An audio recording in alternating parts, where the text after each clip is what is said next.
इस अध्याय 18,000 श्लोक और व्यास जी ने इसकी रचना की।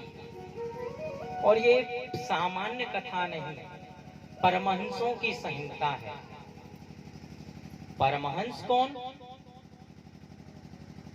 परमहंस होते हैं संत शिरोमणियों को परमहंस कहते हैं। श्री सुखदेव जी महाराज परमहंस हैं। ये संतों की संगीता है। हम और आपको तो ये संतों की कृपा से यह कृपा प्रसाद प्राप्त होता है कि श्रीमद् भागवत की कथा हम और आपको श्रवण कथन का अवसर प्राप्त होता है।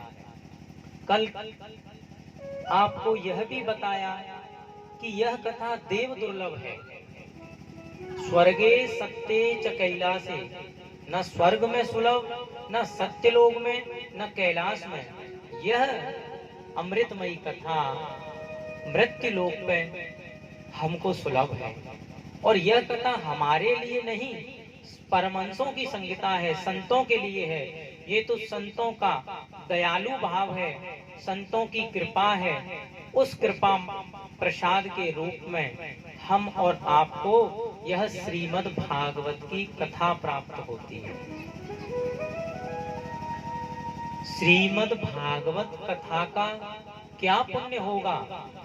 श्रीमद् भागवत की कथा के लिए कहा गया है, जन्माद्यस्य भवेत् पुण्यम तदा भागवतम लभेत्। यह श्रीमद् भागवत कथा का क्या पुण्य का फल होगा कि यह तो जन्म जन्माद्यस के पुण्यों के बाद ही हमें कथा का रसपान करने का फल प्राप्त होता है। यह तो पुण्य पुंज की राशि है।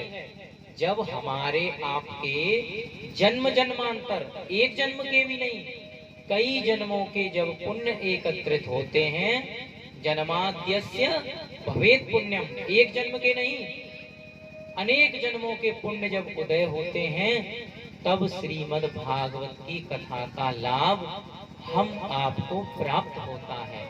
तो यह श्रीमद् भागवत की कथा साधारण नहीं है। सूत जी महाराज शौनकादि ऋषियों के समक्ष इस कथा का रसपान नैमिषारण्य क्षेत्र में करा रहे हैं। सूत जी महाराज मंगलाचरण करते हैं। जन्माद्यस्य तोन्वयादि तरतस् चार्थेषु विज्ञः स्वराः तेने ब्रह्म हृदय आदि कवये मुह्यन्ति यस्सूरयः तेजो वारिमृदां यथा विनिमयो यत्र त्रिसर्गो मृषा धाम्ना स्वेन सदा निरस्तकुहकं सत्यं परं धीमहि। श्री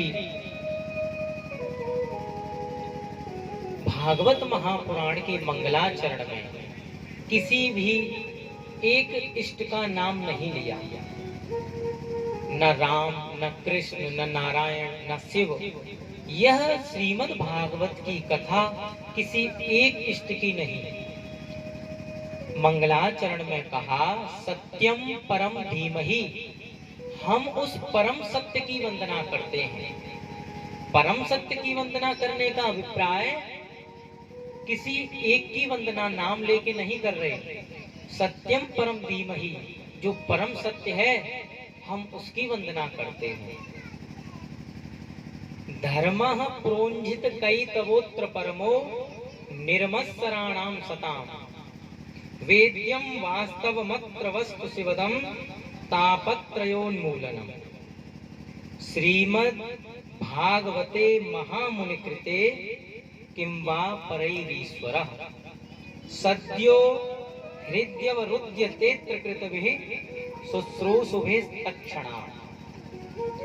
श्रीमद् भागवत कथा की ऐसी महिमा है,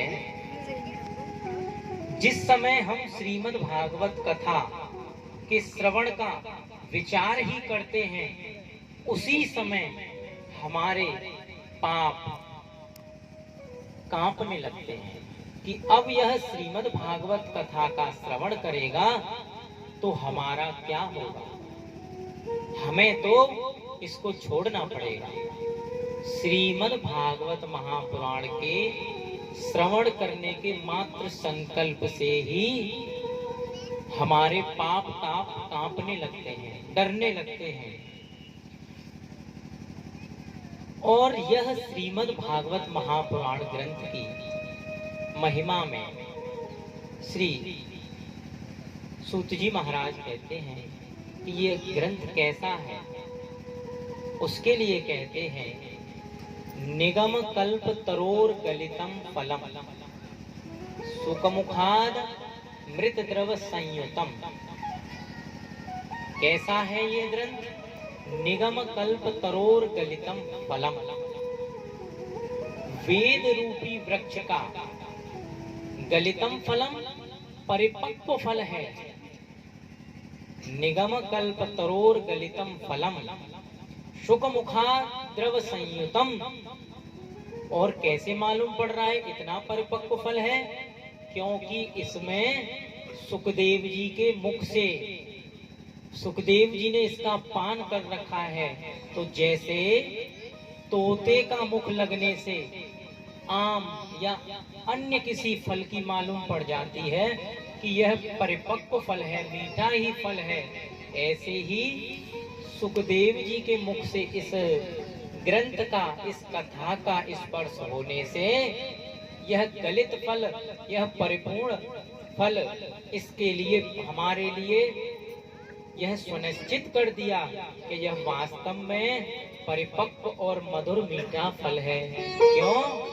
क्योंकि सुखदेव जैसे तोता किसी कच्चे फल पर मुख नहीं लगाता, ऐसे ही यह कथा सुखदेव जी के मुख से स्पर्श है तो अवश्य ही यह बड़ी मधुर कथा है। तो इसका किस प्रकार से पान करें?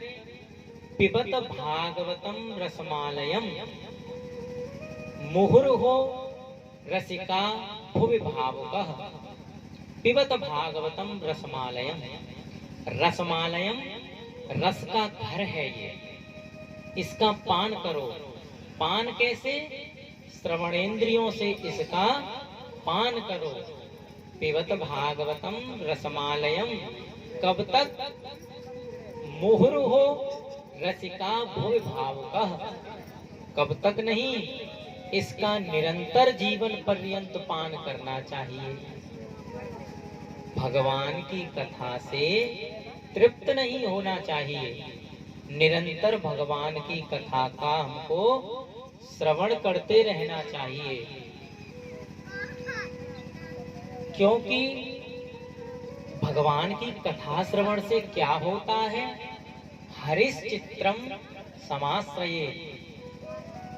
भगवान की कथा श्रवण करने से हमारे हृदय में भगवान हरि भली भांति प्रकार से विराजमान हो जाते हैं। हरिश्चित्रम समाश्रये।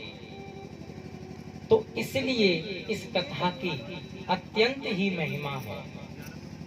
आगे श्री सूत जी महाराज से शौनकादि ऋषि प्रश्न करते हैं कि हे सूत जी महाराज, किम श्रेयः शास्त्रसारः कः स्ववतार प्रयोजनम, किम कर्म केवतारस्य धर्मः कम शरणं गतः।